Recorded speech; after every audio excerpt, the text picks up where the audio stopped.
Hello दोस्तों, हम लोग 1.2 का क्वेश्चन नंबर 1 से लेकर 6 तक कंप्लीट कर चुके हैं। अब चलते हैं क्वेश्चन नंबर 7 पे, जो कि लास्ट क्वेश्चन बचा है। पहला नंबर क्वेश्चन है कि वह कौन सी परिमेय संख्या है जिसका योग प्रतिलोम वह स्वयं है। तो योग प्रतिलोम हम लोग जानते हैं कि जिस किसी दो संख्या को जोड़ने पे हमारा संख्या 0 आ जाए वो हमारा योग प्रतिलोम होता है।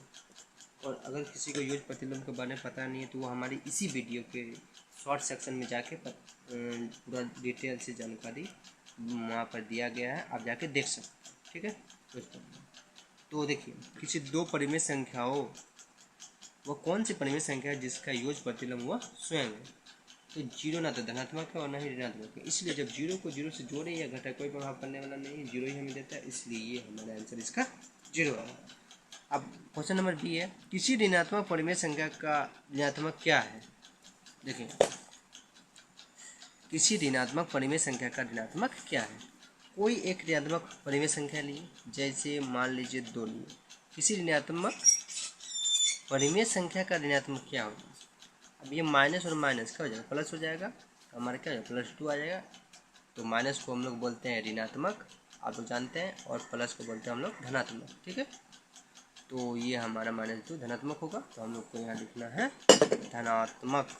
ठीक है, अगला क्वेश्चन है, क्या दो परिमेय संख्याओं का अंतर एक परिमेय संख्या है।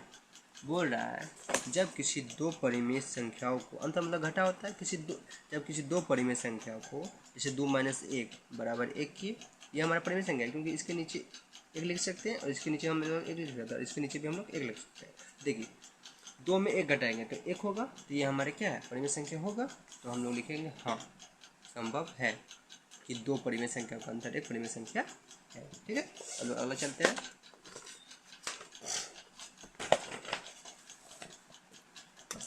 अगला क्वेश्चन है, क्या योग पर परिमेय संख्या सहचारी है। तो हम लोग सहचारी को भी हम लोग पढ़ चुके हैं, सहचारी गुण। जिसको भी पता नहीं है सहचारी गुण क्या, तो हमारे इसी चैनल में सहचारी गुण, क्रम विनिमय गुण, ये सारा हम बता दिया गया शॉर्ट सेक्शन में, आप जाके देख सकते हो। बहुत डिटेल से, आसान लगे में, ताकि आपको समझ में आराम से आ जाए। ठीक है, तो एक बार जाके उसको जरूर देखें, तब जाके इसको देखें, तब आपको अच्छा से समझ में आएगा। ठीक है, क्या योग के अंतर्गत तो हम लोग पढ़ते हैं, क्या योग पर परिमेय संख्या सहचारी है। बोल रहा है कि अगर हम 2 को बाहर रखें, 2 + 3 करें, तो क्या हमारा फिर इसका क्या बोलता है, इसको जोड़े 3 2 5 और 2, क्या हुआ, 3 2 5 और जोड़ 2 = 7 आया आंसर। अब इसका क्रम को हम चेंज कर देते हैं। ठीक है, 2 + 2 जोड़ 3।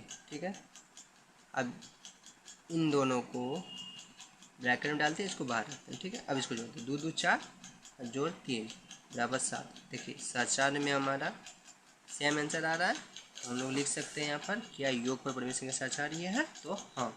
ठीक है, अगला है क्वेश्चन, क्या योग के अंतर्गत परिमेय संख्या क्रम विनिमय है। जिस तरह हमारे सहचार में आंसर आया था, अब क्रम विनिमय हम लोग जानते हैं कि जब 2 5 को जोड़ते हैं तो हमारा 7 आता है। अब इसी को क्रम को चेंज करके 5 और 2 करते हैं, फिर भी हमारा आंसर वही होता है, सेम आता है। तो ये हमारा क्रम विनिमय गुण होता है।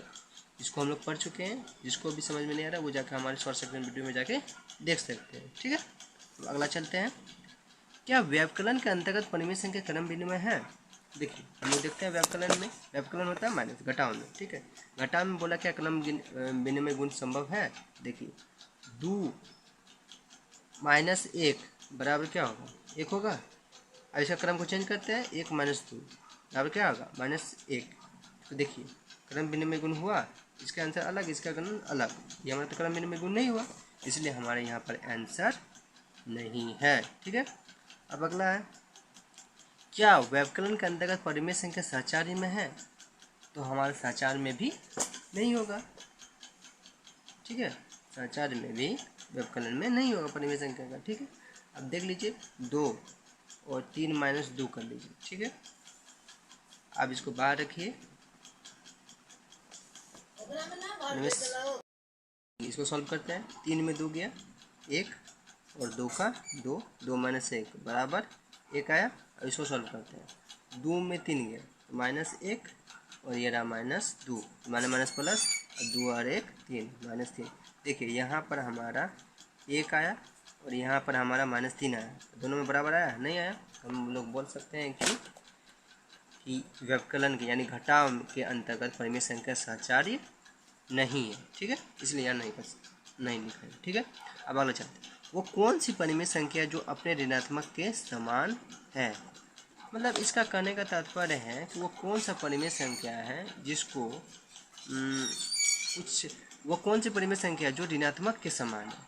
मतलब ऋणात्मक के समान को मतलब 0 के समान है। जो वो कौन सा परिमेय संख्या जो अपने ऋणात्मक के समान है यानी 0 के समान। अब हम लोग जानते हैं कि 0 ना तो धनात्मक है और ना ही ऋणात्मक है, तो 0 ही होगा। वो कौन सा परिमेय संख्या जो ऋणात्मक के समान है, तो 0 हमारा। ठीक है आंसर। अगला है परिमेय संख्याओं के लिए योज्य तत्समक क्या है? योज्य तत्समक क्या है? परिमेय संख्याओं के लिए योज्य तत्समक क्या है? हमारा 0 आंसर है। ठीक है, ये था हमारा क्वेश्चन नंबर 7 कंप्लीट हो चुका है। मिलते हैं हम लोग नेक्स्ट वीडियो के साथ प्रश्न नंबर 1.3 के साथ। ठीक है, धन्यवाद।